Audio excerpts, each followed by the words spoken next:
Hi guys, welcome back to my channel. ரொம்ப நாள் ஆச்சு வீடியோ போட்டு. ஸோ இன்றைக்கி நான் என்ன செய்ய போகிறேன்னா, ஒரு 3 நாள் கிட்டத்தட்ட தான் இருக்குது என்னோட பொண்ணுடைய பர்த்டேக்கு. டைலரிங்கை பொறுத்த வரைக்கும் எல்லாருக்கும் ஸ்டிச் பண்ணுவோம், பட் எங்களுக்கு ஸ்டிச் பண்ண மட்டும் லாஸ்ட் மூமெண்ட்டில் தான் செய்யறதா இருக்குது. என்ன பண்ணுறது, வேறு வழி இல்லையே. ஸோ என் பாப்பாவுக்கு நான் என்ன செய்ய போகிறேன்னா, ஒரு கிளாத் ஒரு இது நான் கவுன் ஸ்டிச் பண்ண போகிறேன். அது வந்து நெட் ஃபேப்ரிக்.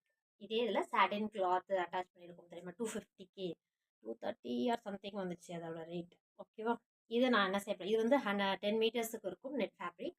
அது வந்து 3 மீட்டர்ஸ் வரும். ஓகேவா. இது நான் என்ன செய்ய போகிறேன் அப்படின்னா, எங்கள் பாப்பாவுக்கு ஒரு அழகான ஃப்ராக் ஸ்டிச் பண்ணலான்னு பிளான் பண்ணியிருக்கேன். ஸோ என் மைண்டில் இப்போ ஜஸ்ட் ஃப்ராக் அப்படிங்கிறது மட்டும்தான் இருக்குது. நான் என்ன டிசைன் பண்ணுங்கிறது அந்த ஸ்பாட்டில் தான் யோசிப்பேன். ஸோ நீங்களும் என்னோட கூட சேர்ந்து நான் என்ன செய்ய போகிறேன் அப்படிங்கிறத பார்த்துட்டு நல்லா இருக்கா இல்லையாங்கிறத கமெண்ட். தேங்க்ஸ் ஃபார் வாட்சிங்.